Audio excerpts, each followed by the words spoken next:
It's quite interesting. As I was walking here from Trafalgar Square, thinking about this show and this evening, I realised how many times I'd walked these streets on protests.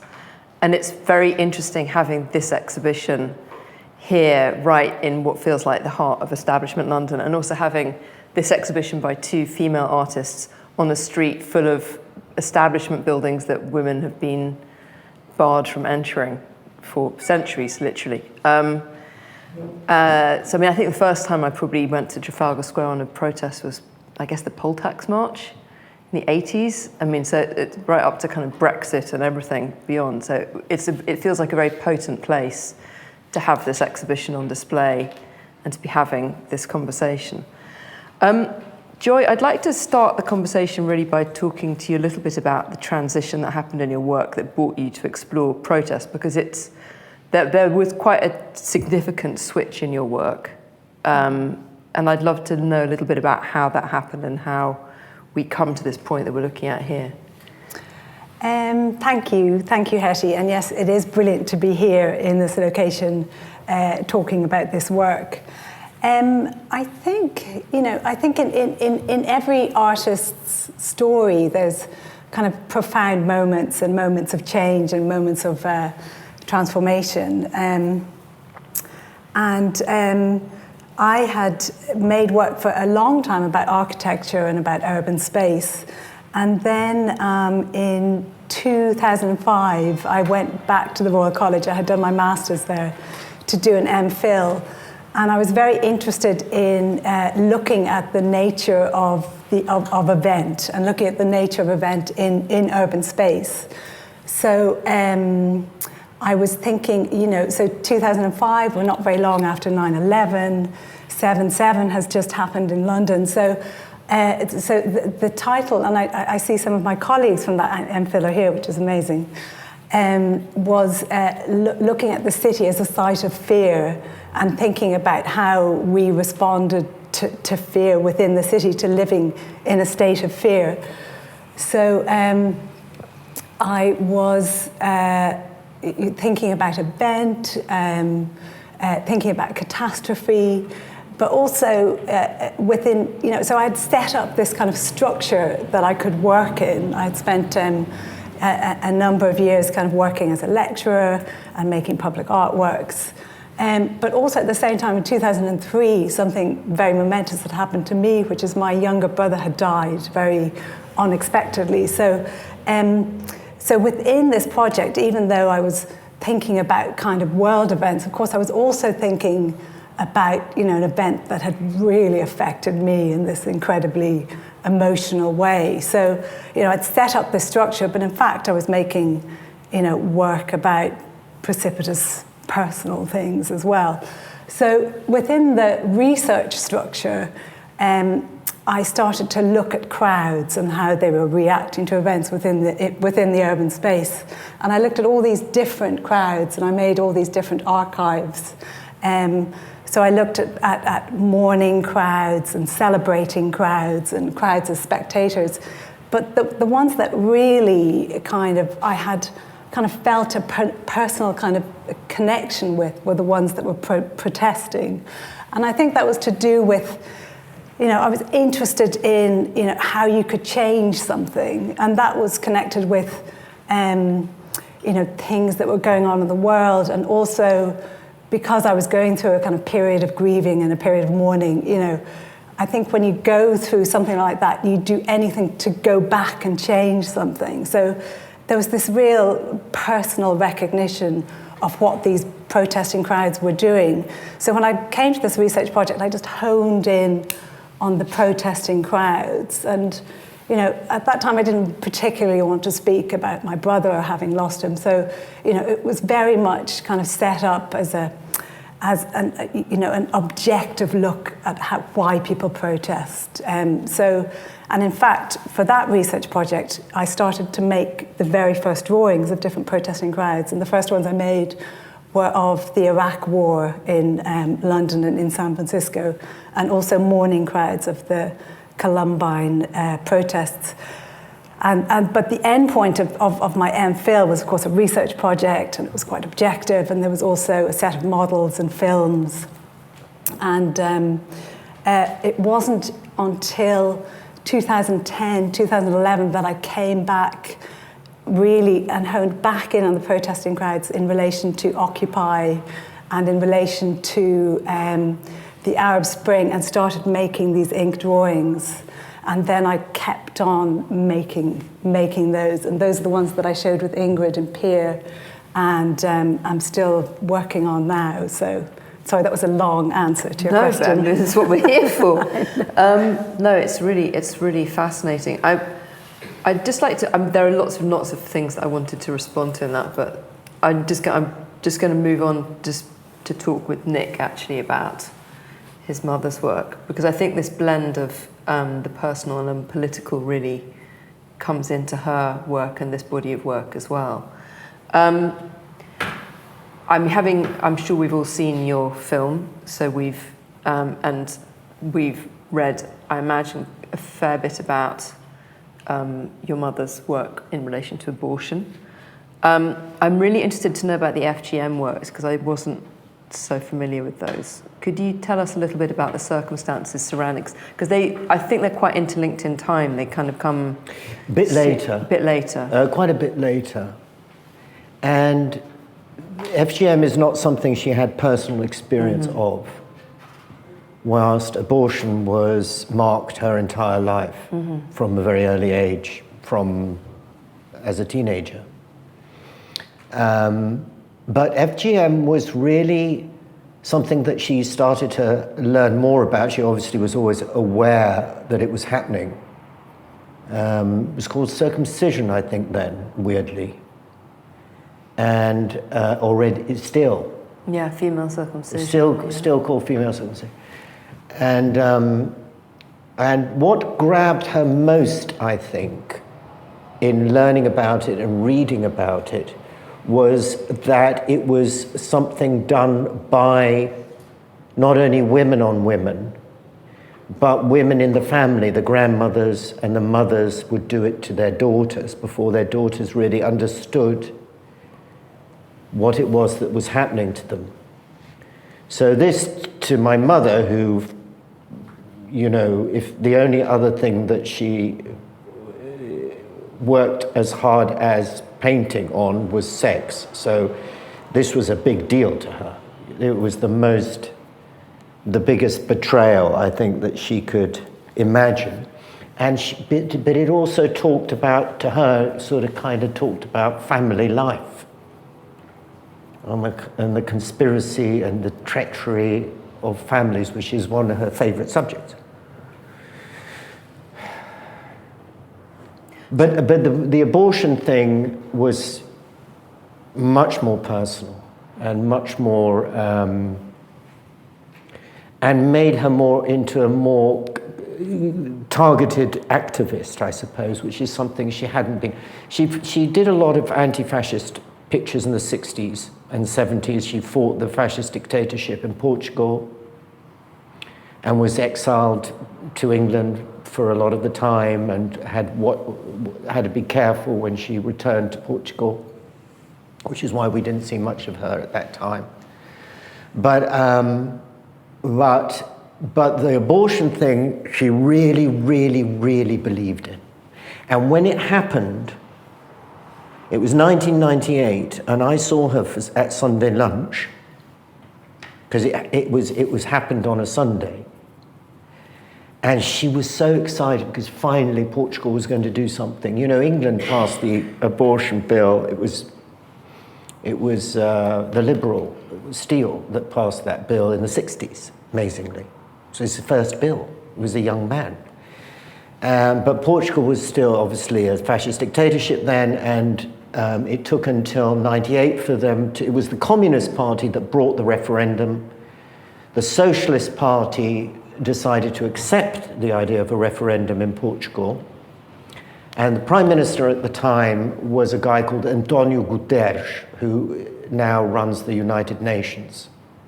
And it was his only term as Prime Minister. He was the leader of the Socialist Party. And he said, okay, everyone in my party can vote with their conscience, but I don't want to do it.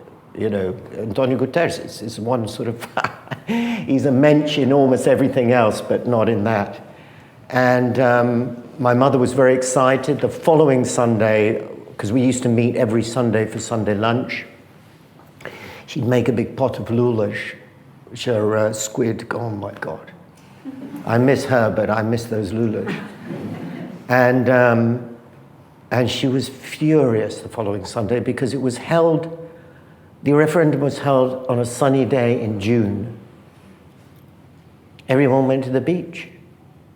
And Guterres has said that you have to have a certain threshold of the number of people that vote, see? What we didn't do with Brexit, sadly.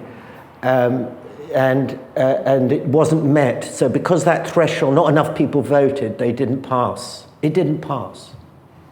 And my mum, a bit like the FGM thing, was mad at the women. Because she had spent her entire, we had a quinta in Ericeira, and women would come to her to ask for money to have illegal abortions. Because they already had 9 children and they couldn't have another kid because they couldn't even feed the 9 children they had. It was the poverty in Portugal in the 60s and 70s was horrendous. And her cousin turned up, washed up on the beach because of a botched abortion, all swollen. And so she was haunted by the idea that women did not go and vote in order to protect their own daughters and their own mums and their own... Anyway, so she made those paintings. And she made those paintings to shame the Portuguese into voting. That's what was her goal. She didn't want, she also, what was very interesting, I'll shut up in a minute, but please, this is one of the most interesting things for me personally is that Mum, in Portugal, she was already a sort of superstar. Portugal has a couple of footballers, and now it has António Guterres, but it didn't really have famous international. In England, it's difficult to understand because we've got thousands of famous people that are internationally respected. But in Portugal, there was Paula Rego and Amália Rodrigues, and you probably never even heard of Amália Rodrigues.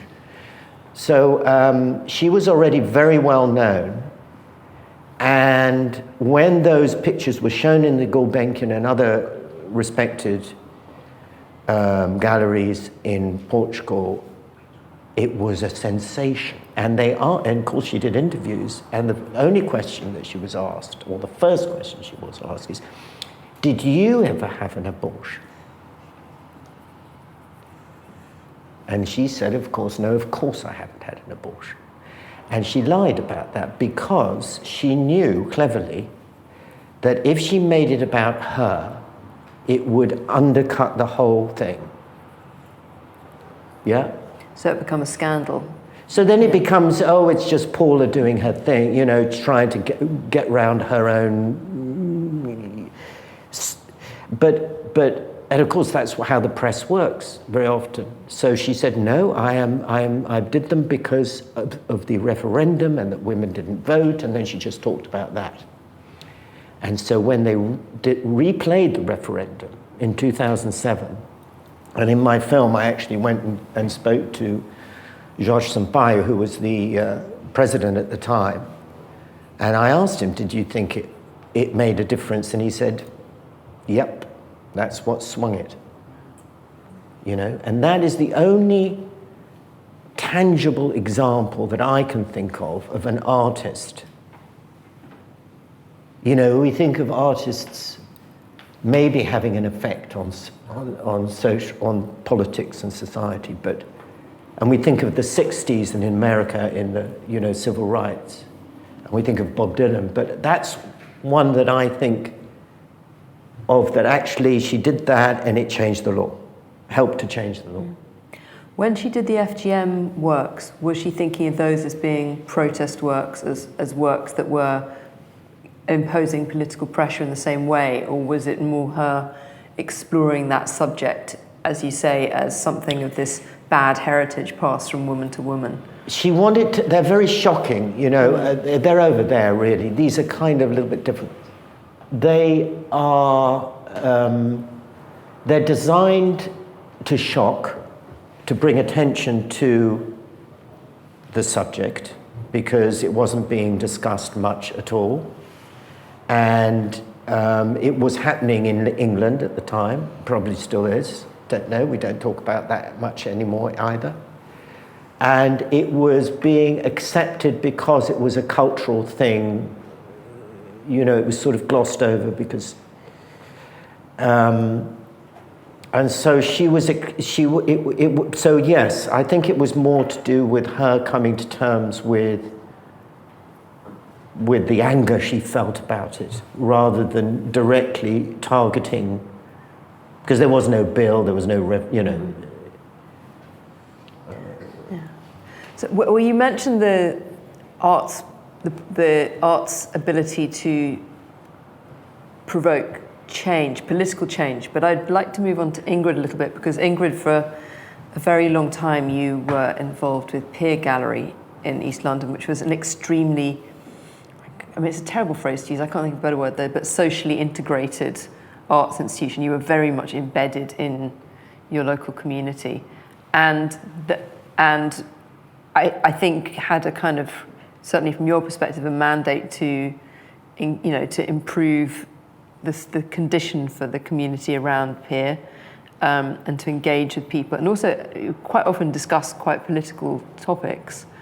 How do you see arts potential for change, arts or artists' potential for provoking change or encouraging change?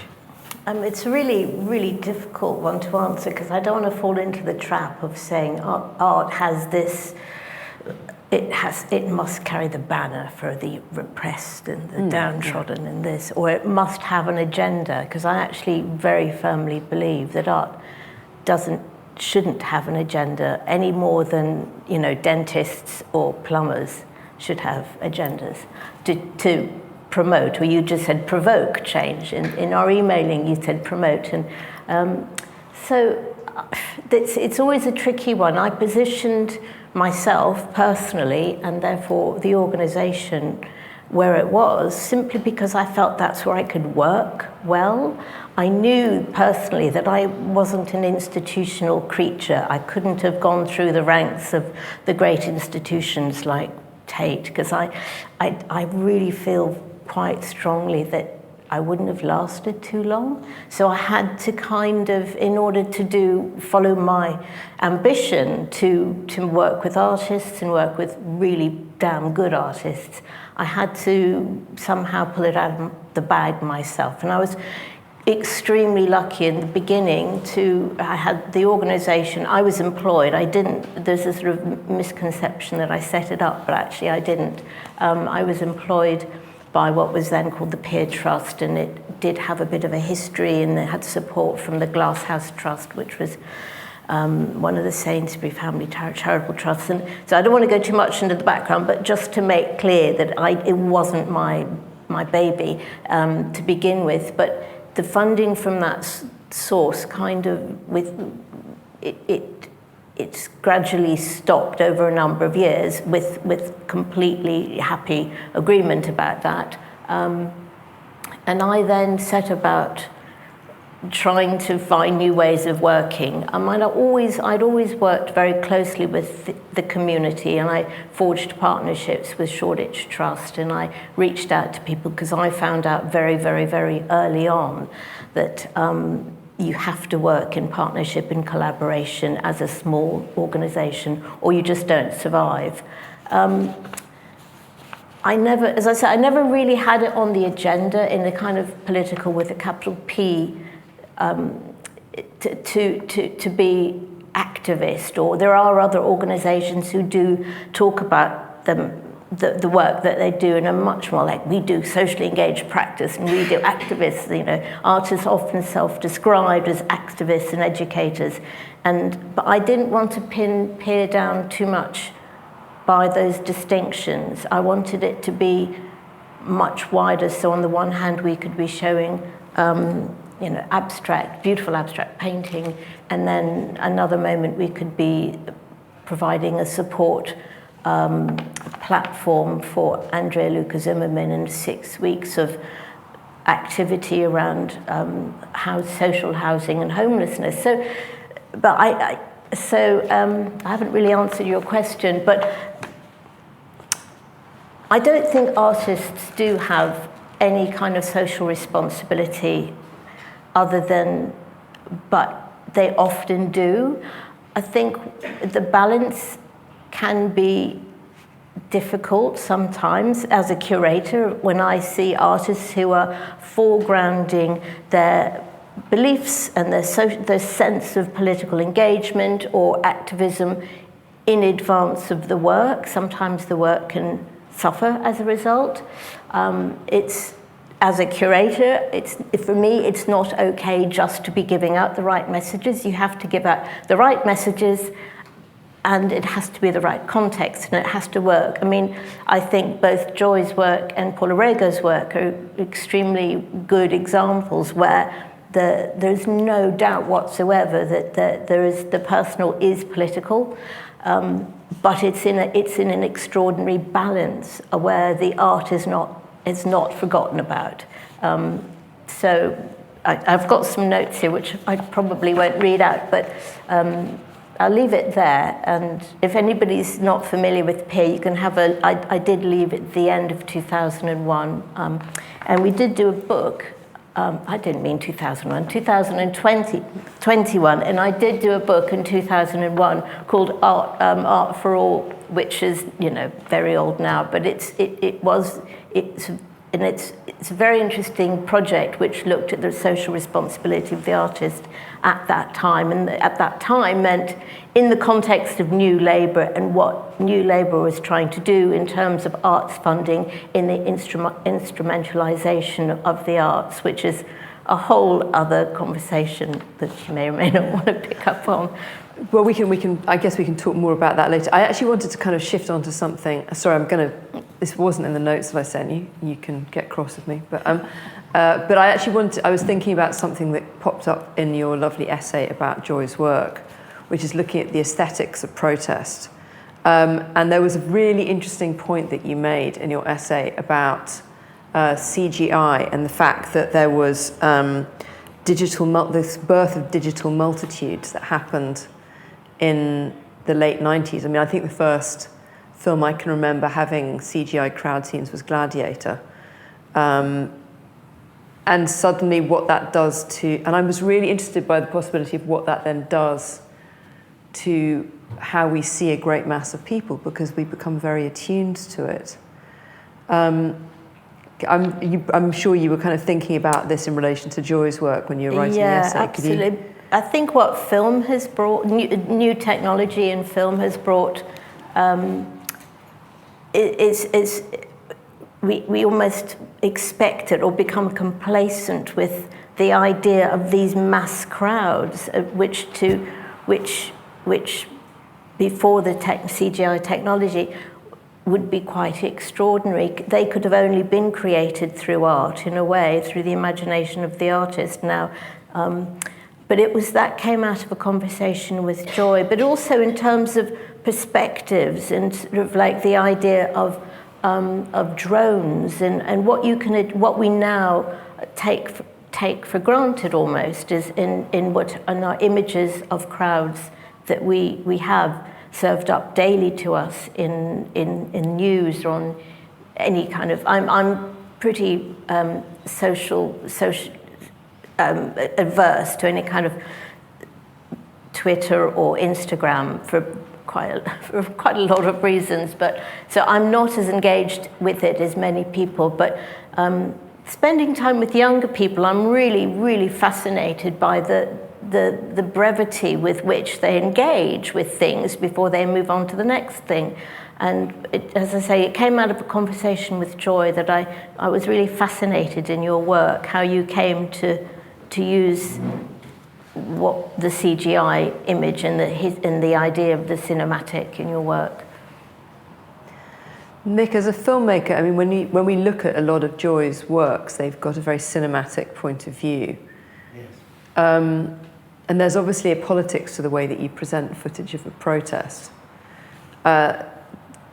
how do you, can you talk to us a little bit about the kind of decision making that goes into, I know this isn't your work, but I imagine that you see things from the perspective of things being filmed, and the kind of politics of the way that you might cover something and what that says about how you're engaging with people or an issue. Wow, yeah. I hadn't imagined that I'd talk about that, but sorry. It is a fascinating subject. I think that the question of perspective is very interesting, that how a photograph can lead you to think or feel a certain way about that subject based on how it is presented. And that is something that is sort of unique to the artist. I suppose to go back to my mum's work, that's not one of the things that she couldn't do is think objectively more or less about anything. Or she couldn't put it another way. She wasn't an activist. She wasn't politically minded through her work. In other words, yes, she made work that because she was so enraged about certain things, that feeling of anger turned into art, because all her feelings turned into art. That's how she understood her feelings. As far as I can tell, well, I know this to be the case, is that she was a person who didn't understand her feelings particularly well and had a lot of trouble coming to terms with her feelings, political or otherwise. And she did the work, the pictures, in order to find out what the fuck she felt about something, or how to come to terms and process those feelings. And at the end of a painting, what gave her relief or not is whether she started to understand better herself. So it was a way of working through, and coming of coming to grips with the world and her response to it. And her political work, what we now know is her political work, and it's interesting too because she was always a bit promoted as a sort of fairy tale artist up until 15 years ago, when we sort of or a lot of curators, Catherine Lampert, for instance, did a big show in MK Gallery which just did her political work. And people were amazed that she had been, since the 50s, making political work. I say political work, it's work that you now see as having a political intention. But it wasn't designed to be that. Well, it was about life, and life was hugely political for her. As you just described. So this is that funny thing about the word political work, because as you say, she wasn't hugely activist herself or hugely politically driven. She wouldn't know how to talk about it particularly well either. She'd be afraid, really, or she'd lie, or she'd make something up. But in her work, she was always very honest. It's very unambiguous, the work. And very courageous. Yeah. But she couldn't do all the other stuff. That's what an artist is. They're just a machine of emotion, a sort of churning of, right? But what she did do, didn't she, was she constructed the work, with the models. And, I think one of the really interesting, it's really interesting with these works. These are all, the representations of women having an abortion, but she's constructed them in the studio. She's kind of constructed something. And there's something very political about the way she constructed scenarios. Yes, that's really that. So I think there's something, when you talk about artists and them not, either being activists, but art doesn't have to have an activist, have to be active in the world. I think a lot about the way we receive media images, the way they're structured, how we receive things, how we, what that makes us think about the issue. Interesting to think about in relation to representing things, whether or not you agree with them, is somebody like Philip Guston, of course, who represented things that he absolutely hated, But to go back to the ideas of representing protest, there's all sorts of language that we receive in the media about protests, whether it's the signs, the signs that we see, the kind of confrontational images, or whether it's these aerial viewpoints of these huge crowds, So I suppose I'm kind of interested in representing those images and remaking those images in material ways. Is that kind of what you were talking about? But I think it's this idea that we look at news footage and supposedly it's a neutral image, but whichever way that we're looking at something, there's some kind of agenda, whether it's looking at aerial drone footage like that, that's maybe presenting an overview of a situation, but you can also say that's something is equivalent to security footage, that it's checking up on the whereabouts of people, it's not just documenting. I think when we were talking before as well, I was really interested in the way that my black friends and white friends photographed Black Lives Matter protests in a very different way. So my black friends, you very much saw people's faces in the crowds, and they were really engaging with people. And that with my white friends, quite often they were photographing the banners or the backs of people's heads, and that felt very, very much. I felt like it was came through in the reportage. So I think we don't even think about the way that our point of view might come across sometimes, even when we're photographing in those situations. But certainly in news footage, there's some kind of, even if it's not a very overt agenda, but there's a point of view, certainly there's a decision making that's going into those images that you're working with. As a film editor, that you can influence you have a piece of footage, but you can influence what you're saying, So, some of these viewpoints I have are very objective viewpoints, but what I hope is that through the material making, the way that I work with the ink, the way I collage the images together, that I can say something about the event that's unfolding and what I feel about it. But I don't always have to say that, hopefully, So do you always work with multiple images and each? Often. Yeah. Some of them are quite straightforward, but often I would collage bits of, certainly with this painting here, this is two protests that are collaged together.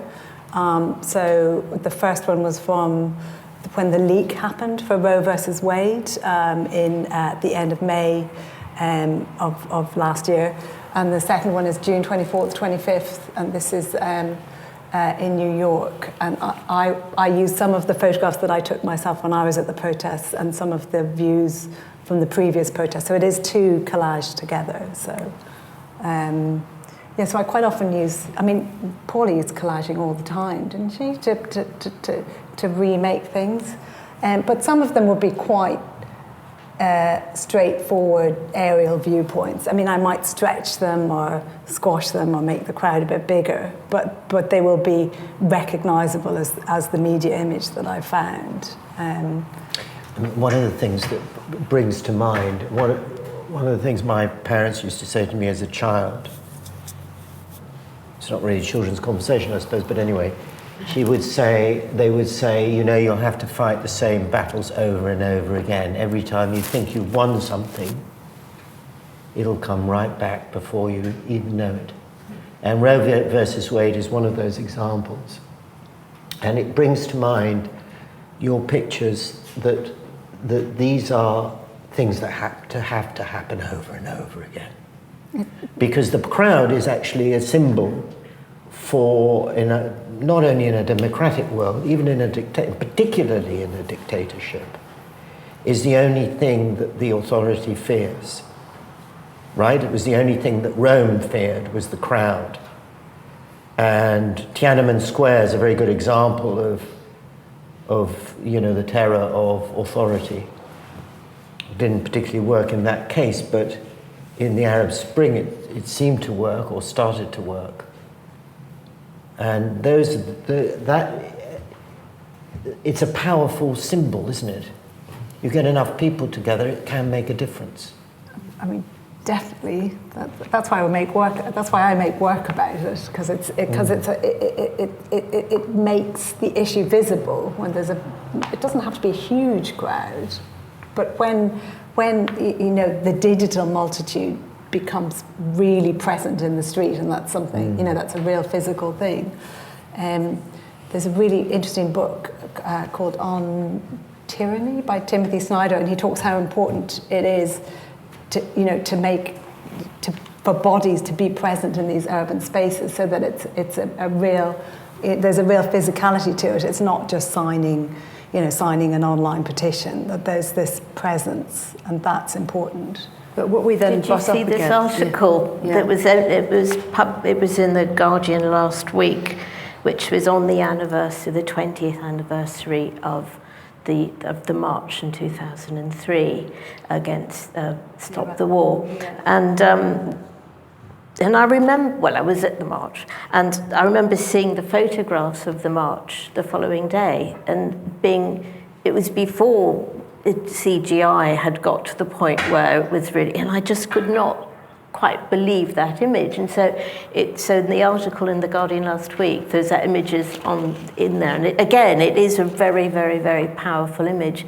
And the article talks about it asks the question that Nick's just asked, does it change, or Joy, does it change anything? And I think what's really interesting about it is it suggests that a lot of people did, even the politicians don't really think that protest makes change, but the article argues that that's wrong and it can do. So it sort of emboldened me more to get out there, because what will it matter if I don't go? But as you explain with the of people voting against the abortion and then not showing up. So I think it is something that publics need reminding of a lot, which is they do have the voice, and it's strangely lost on a lot of people, but particularly people who feel disenfranchised.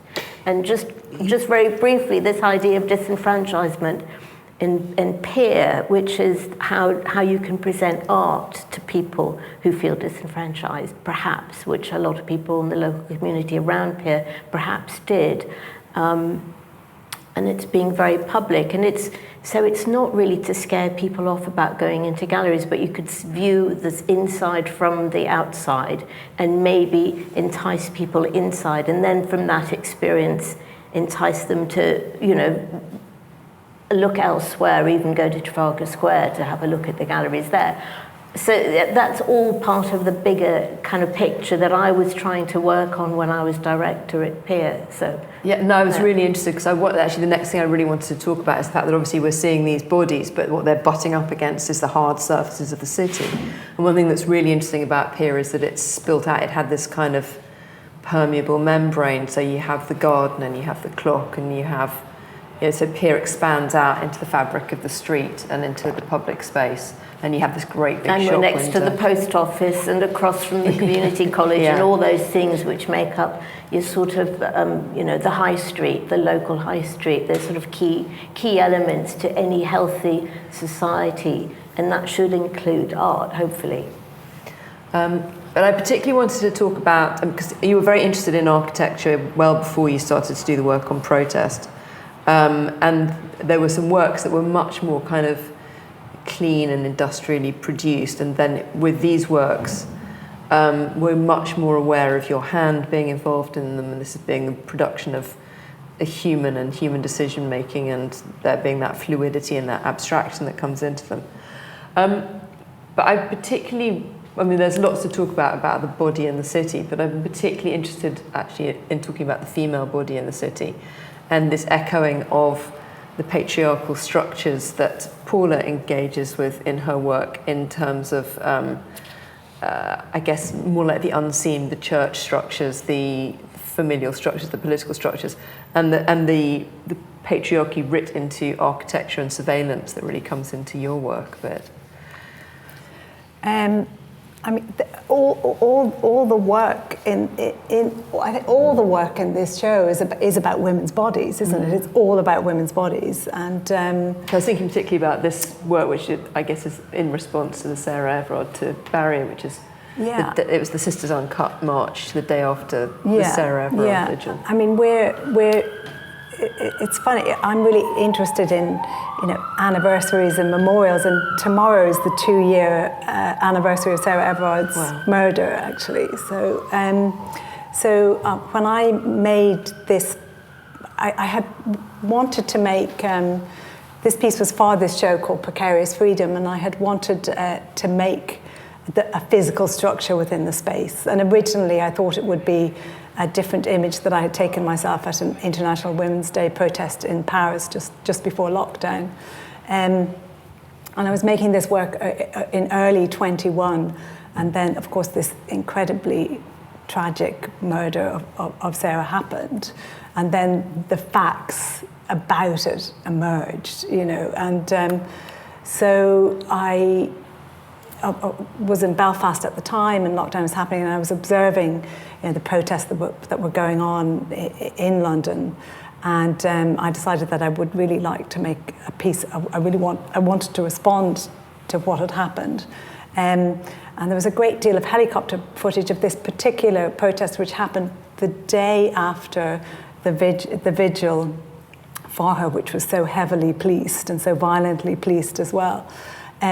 So this particular protest was, of course, protesting what had happened to her, protesting the circumstances around the vigil, and I decided that I wanted to make this piece as the barrier. So I wanted it's called Barrier, and it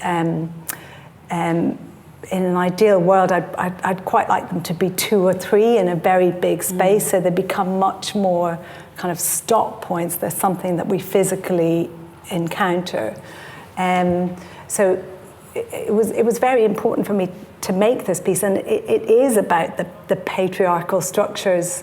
Of course, this was a singular murderous act, but it was enabled in a way by the patriarchal kind of structures that existed within Scotland Yard. I mean, that enabled this man to kind of rise up through the ranks, and enabled him, to think that this was okay in whatever kind of way. So it was very important for me to make this piece, and to figure the crowd as being, it's a smaller crowd, as being somewhat kind of vulnerable within these very, very hard architectural kind of structures, and also the hard structures of the barrier. So, there's all sorts of different, for me, there's all sorts of different encounters that are going on within the piece. There's the physical structure of it, there's the physicality of the architecture, there's the vulnerability, the potential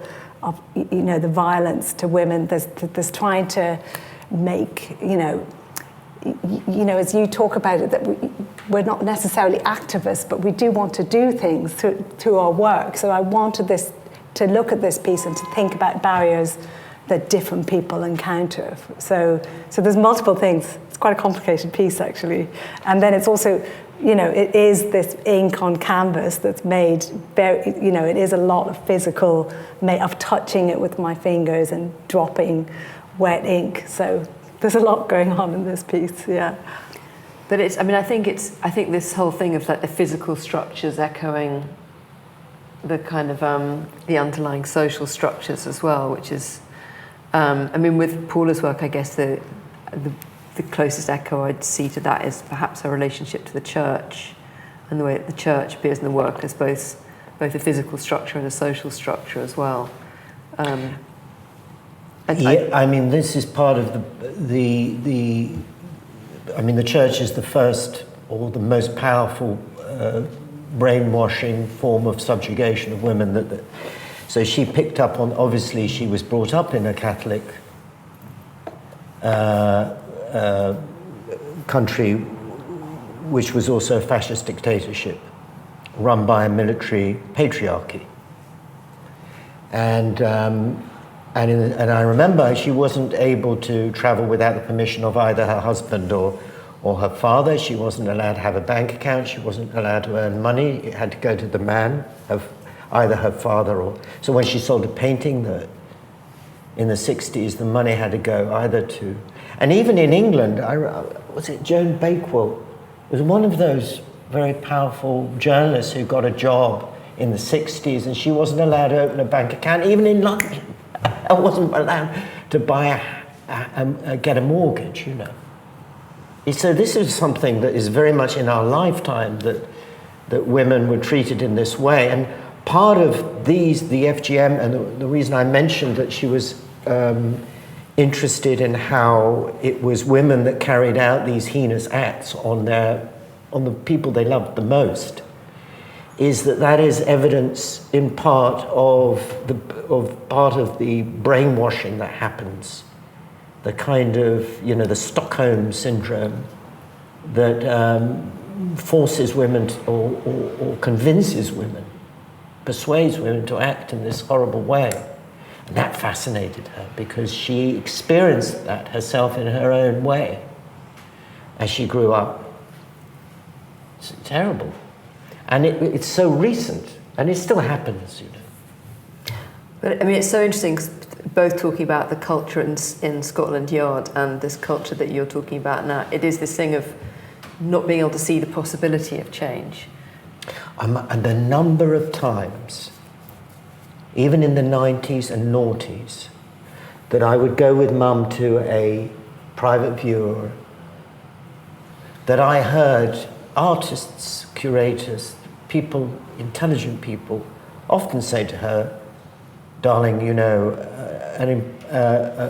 a really great male artist can paint the female experience better than, or as well, or not better than women."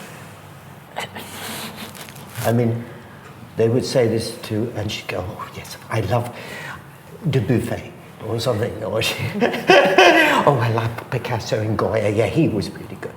But she, inside, she would think, "Fuck, you know, how are we going to get around this?" You know. She didn't say it to them, no. Because it was just impossible.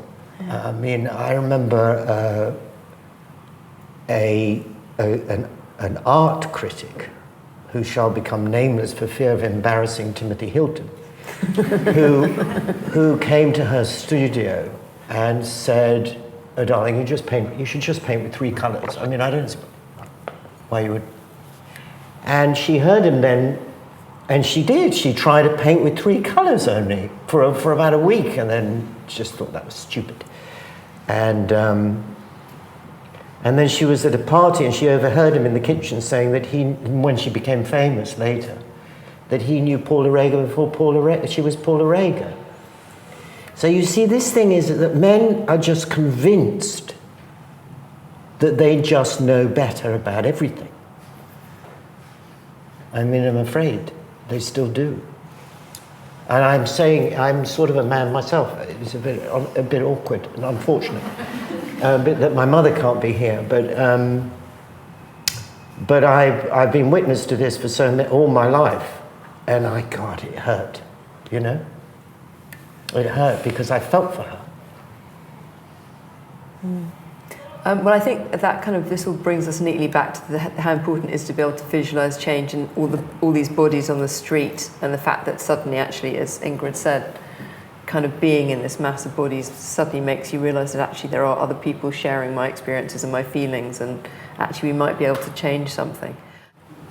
I'd just say something really quickly, you know, in response to you, though, that I did, you know, these works, the works that Paula made, and hopefully a bit of my work, you know, they are hopeful. You know, these works are actually about empowerment. Yeah. You know, they are about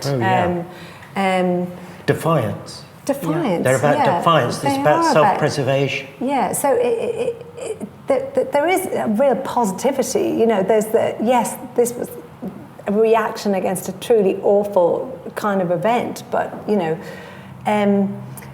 In fact, that term that we were talking about, the digital multitude, I read about it originally in something that Retort, who wrote about the Iraq war.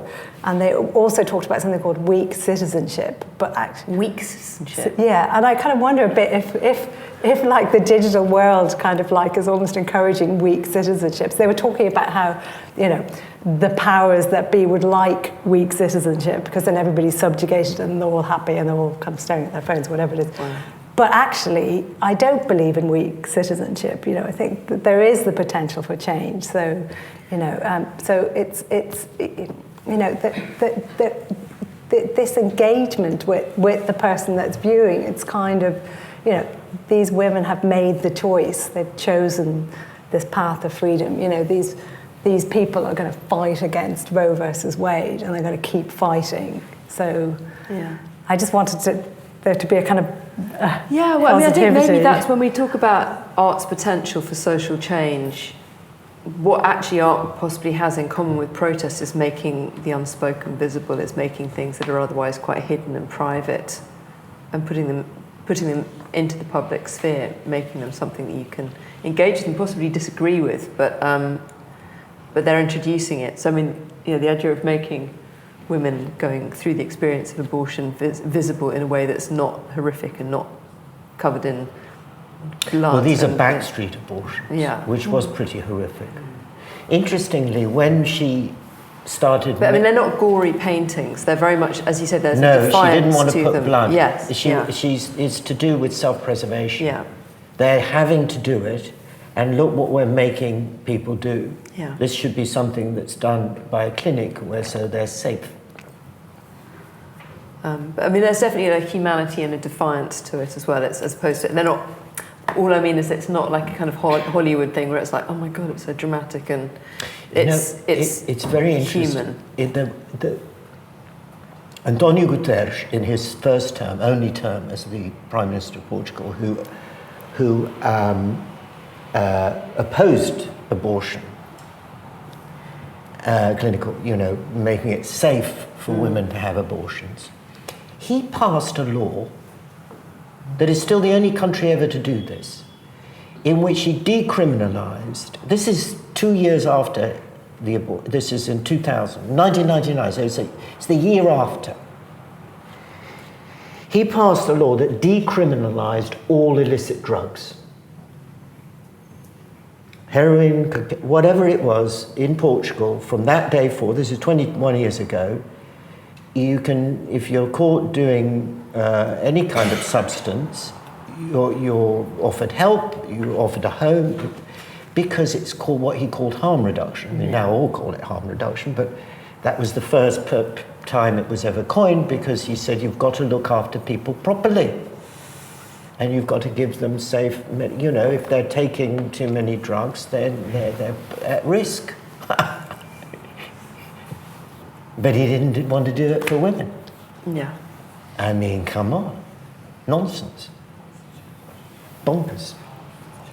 Joy, I wanted to ask you,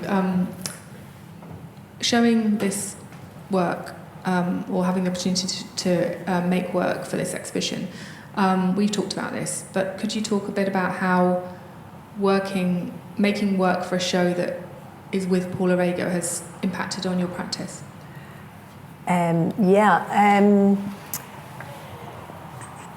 First of all, when you talked to me about it, and it was in response to what had happened in America and the fact that I'd been in the States and been at these two sets of protests, and we were emailing about it, and you were showing these works on the Costea Roberts site and on the Instagram. So when you suggested the show, I was just kind of stunned. And then I had already said to you that I wanted to make work about Roe versus Wade, and I had already made work about the repeal of the Eighth Amendment in Ireland, which happened in 2018.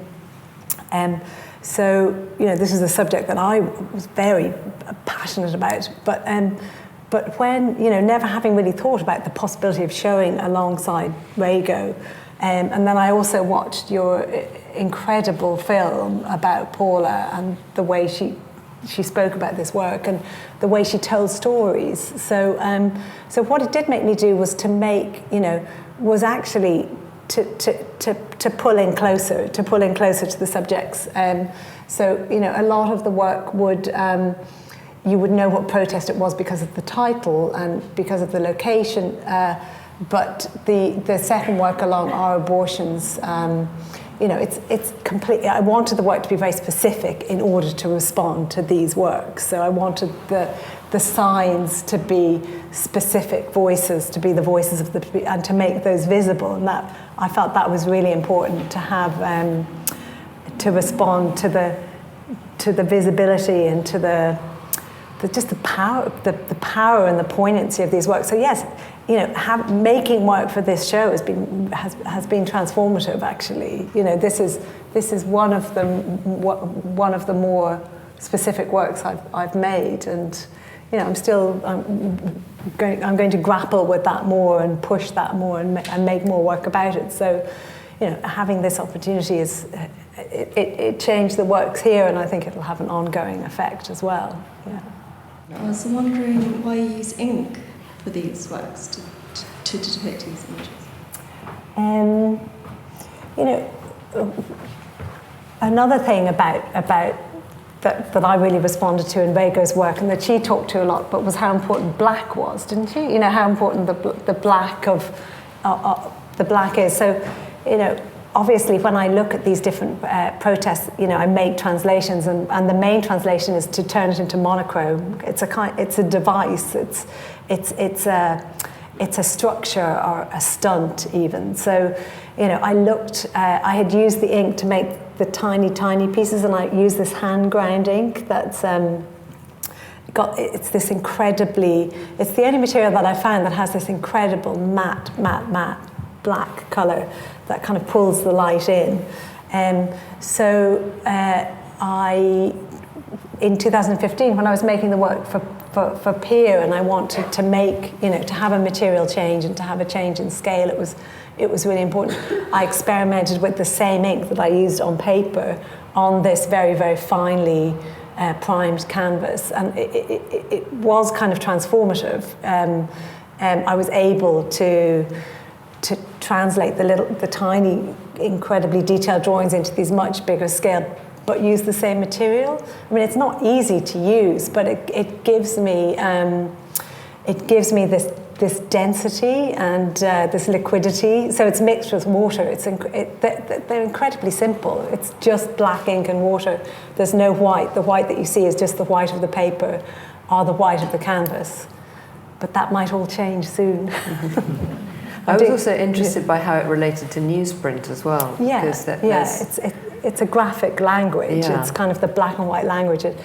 It's a bit, it's like writing a text, or a little bit. And it's actually, it's both. You can use both Japanese and Chinese ink, and it's hand ground, and it's the ink that's used for calligraphy.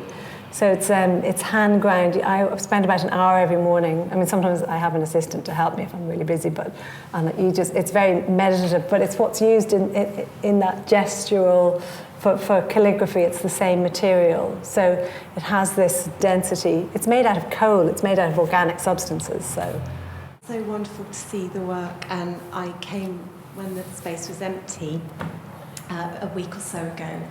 And the connection between the works and the kind of embodied experience as a viewer encountering different spaces is really, really powerful. I've been really interested hearing you talk about the kind of collage and the embodied experience of being in the crowd. And it's really interesting the dark spaces and the underneath of spaces and the containment of these works. And I wondered whether that sense of kind of a more immersive embodied experience might be the direction you're headed.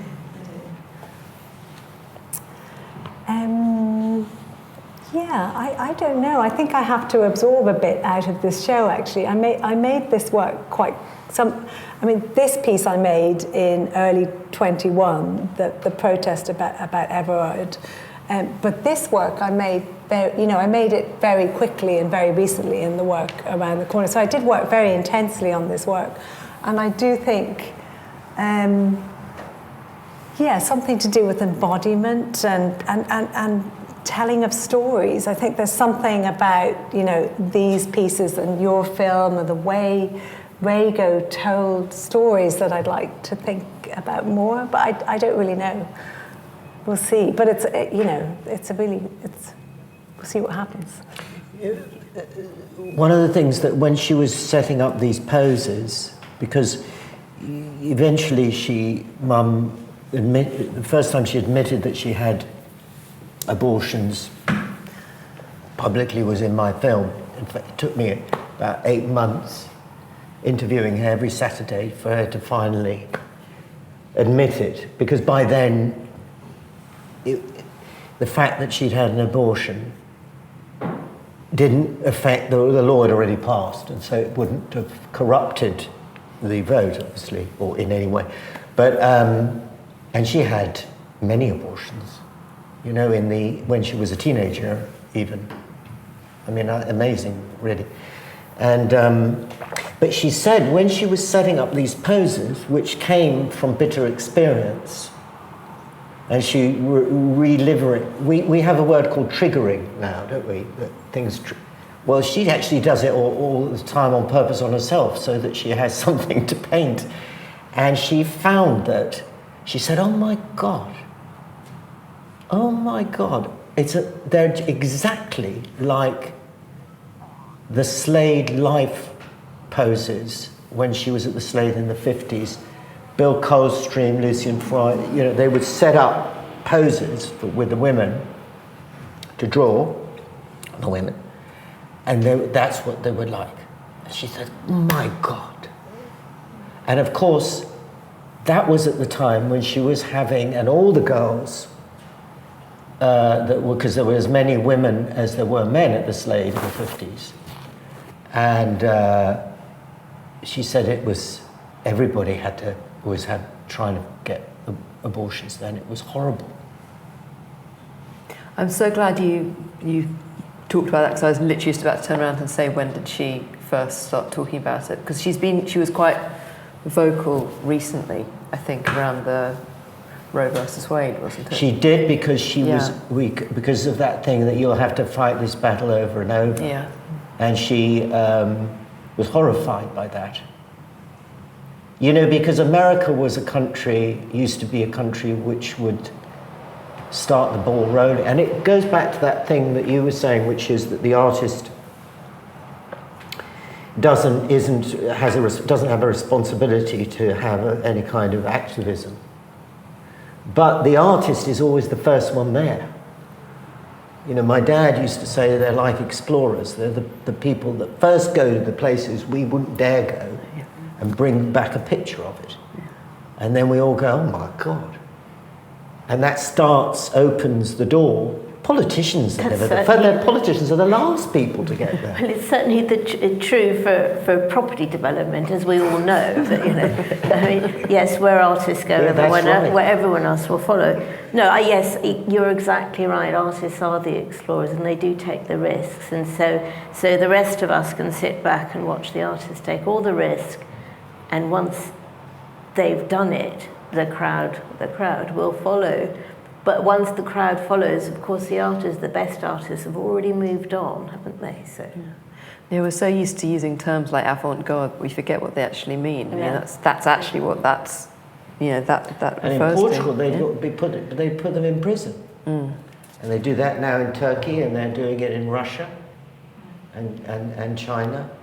Terrible. In Iran, yeah. And of course in Iran. Yeah. And in Iran, of course. And the filmmakers too, oh my God.